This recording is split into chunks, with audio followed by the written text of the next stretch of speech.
Hello and welcome to Frank's School. I want to go back to the subject of what happens to Frank's School after I'm gone.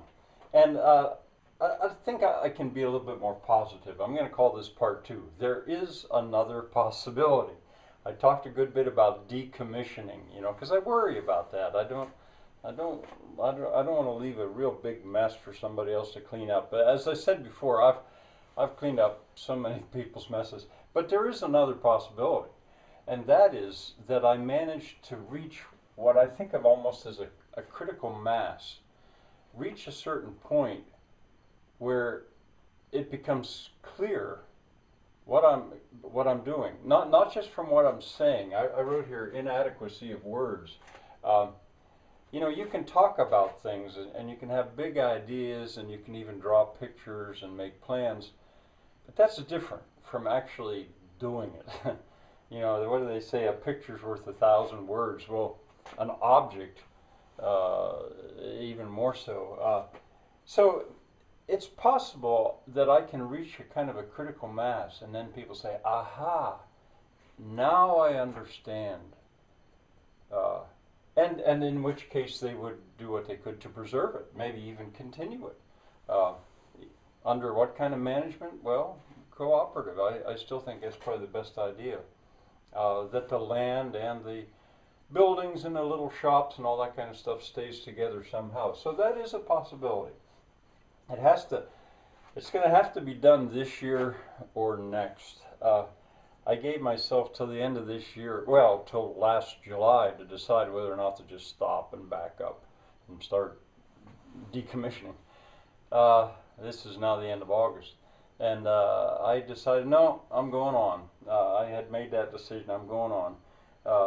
And at a certain point this year, I realized it's going to take next year as well before I can say that, well, there you go. There you basically see it. Then I think I'll retire, in a sense. I mean, I'll just hopefully enjoy what's there.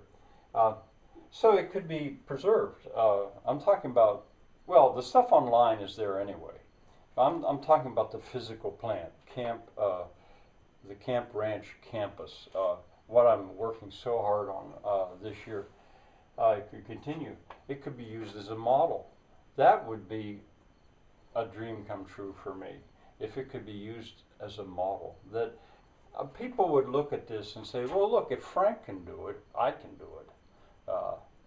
Or if Frank can try to do it, I can try to do it. But for all my talk about the inconvenient set of values I have and decentralist action and inaction, so much of that is talk. But in a nutshell, it'll be if on this. If I reach critical mass, it'll be clear that you can do much with little. Much with little. I'm building buildings that could keep 6 people dry, warm, and safe. I'm not ready to say it would feed them, or give them enough room to actually for 6 people to work. And for what? For about $300 each. So that's just an example of doing much with little, and a little pallets. At the moment it's pallets, but it's also old roofing, it's recycled lumber, and it doesn't, and it can actually be beautiful. It doesn't have to look ragged, I hope. Well, anyway, and then also a model of ecological morality. That's oh man, this morning in the wee hours I was watching them building a cruise ship. Oh, it's called the Breakaway, Norwegian cruise ship. And I look at something like that kind of a world of steel and hugeness and engines and hard hats, for people to go and ride around. I don't know. I mean, it's just an entirely different world from the world that I understand and admire and stuff. You know, it just happens to be in the top of my mind. I just look at that and I think, wow, what a difference. But so many people, that's the way they live. It's just a life of a culture, an economy of using energy in a nutshell, kilocalories to make all that steel and run all those engines and stuff. Well, in any case, it's not easy. Yesterday, I suffered heat exhaustion, and you know, I have an injured little goat doe, and I had to carry her back to the barn. I was walking with her. It was almost 90 degrees, and they decided to go into the sun and the weeds. And I'm walking with her to keep her from falling over and getting left behind.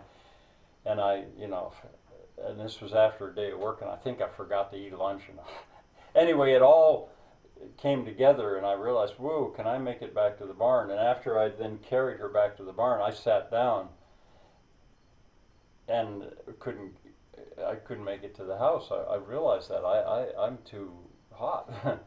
I'm too tired. And I finally did. Anyway, I'm just telling you that because this is not easy. What I'm doing, it is not easy. But maybe I can reach that critical mass. I still have some hopes. Well, bye for now.